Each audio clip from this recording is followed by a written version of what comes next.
I would at this point like to explore two ways in which this paradoxical freedom born of humility is constantly working and arising in our lives. The two ways are living the truth in relationships and sitting in the silence that silences us. Speaking first of living the truth in relationships. Imagine that you go into a small candlelit restaurant and there's a couple sitting there in the corner. By the way they're sitting together and the way they're talking to each other, they're very much in love with one another. And unable to stand it any longer, you get up, go over to their table and say, "Pardon me, I don't mean to interrupt, but how do you do that? Like, do you have a suggested reading list or something that I could do that?" Now, they'd probably respond to you by saying something like, "We don't know how we do this," or "Pull up a chair, it's a long story."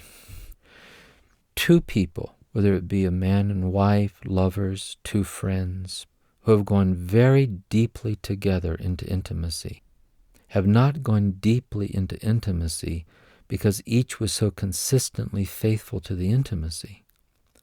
Rather, they went into the intimacy by the willingness to get humbly vulnerable with each other and all their infidelities to intimacy. And in those sometimes messy, sometimes painful interactions, they were mutually brought together to a deeper place. I once saw someone who was coming to see me for therapy for depression. In the process of getting help for the depression in the opening sessions, I asked the person about her marriage. And as it turns out, her husband would be just openly abusive to her and demeaning and so on. And I asked her what she did when he did this, and she responded that she didn't do anything. And I said, "You've done nothing when he treats you this way." And she said, "Well, once I did. We were having dinner together, and he was raging at me for not cooking the dinner correctly. And in his rage, he reached over, grabbed some food off of my plate and threw it against the wall. And when he did that, something in me snapped, and I reached over and grabbed some of food off of his plate and threw it against the wall." And she said in that moment, he looked at me with complete shock on his face and said, "This won't work with both of us being like this." Now, I thought, the man's a prophet. He's so correct. It won't work with both of them being like this. I asked her what she did next, and she says, well, she made certain she would never do that again. As a matter of fact, she said that's why she was coming into therapy, so that she would never slip like that. She was drinking a cup of hot tea that I gave her, and I had my cup of hot tea. And I said to her, "What if I would tell you that I'm going to throw my hot tea on you? And the first goal of therapy will be for you to get used to that. What would happen to you inside if you ever did?" I said, "I think this is why you're depressed." Merton once said, "We should never underestimate the inner necessity of telling the truth. Our own bodies, our own emotions, the pit of our own stomach rises up when we're not living in fidelity to the truth." And this woman had to humbly acknowledge that the marriage she was holding together was, in its present form, not much of a marriage at all.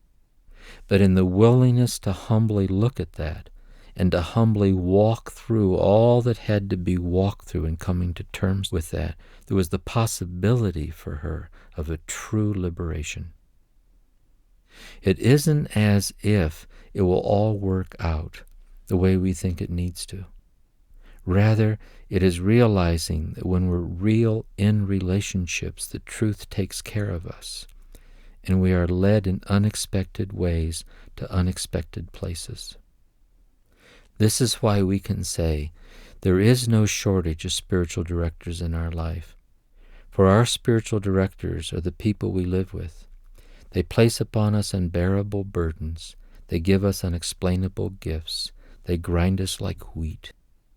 Because probably in every family, between two brothers or two sisters or brother and sister or husband and wife or child and parent, there's something within the heart of one of them that they want to say, but they're afraid to say it.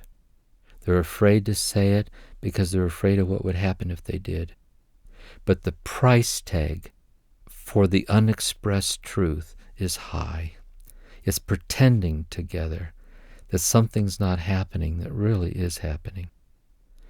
And so then, relationships are a context that humble us.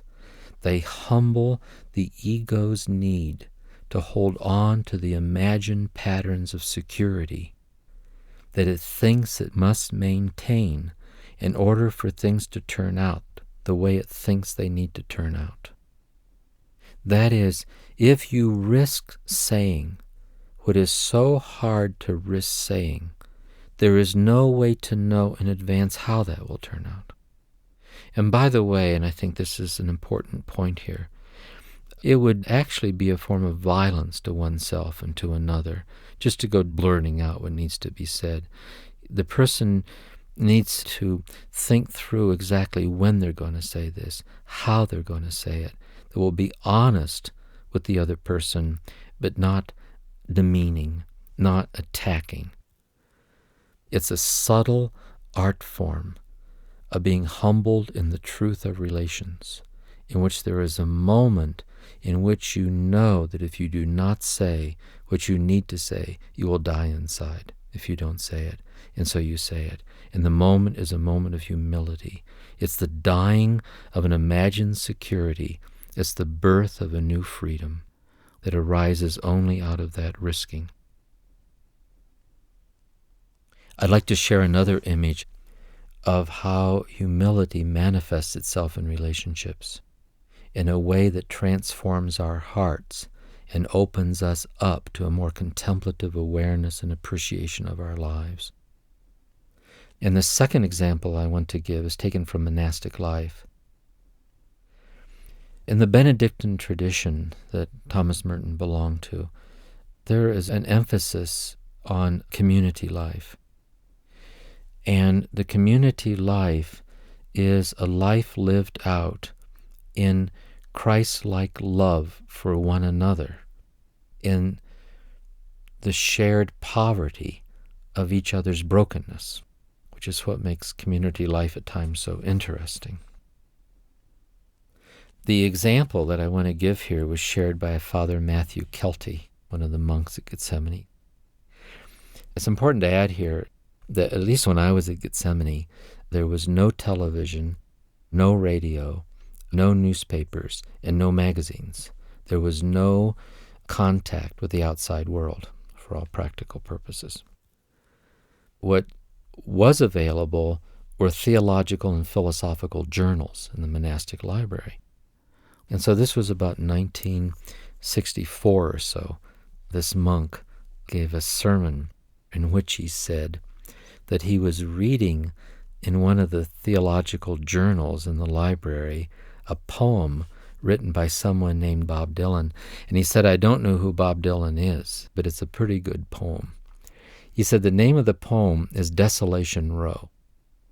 And the theme of the poem, which I assume then was the lyrics of a song, is all about the falling apart of relationships and the unretrievable nature of that.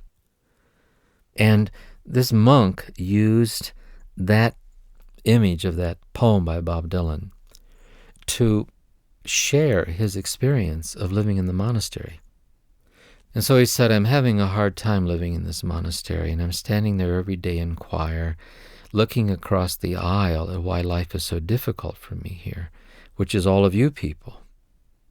And he says, I'm not sure, I don't know because we don't talk to each other, but maybe you're having a hard time living here too. And maybe as you chant there in choir, you're looking at why life's so hard for you, which is me. And then he says, we're chanting on Desolation Row. That is, it's not working here. But if we all share together In our faith in God's sustaining love for us in our brokenness, it works in paradoxical ways. We're chanting on Desolation Row as a microcosm of the whole human family, in which it is not working here. But if we can humbly be vulnerable and honest and loving and real with each other, it paradoxically works in ways that transform our hearts.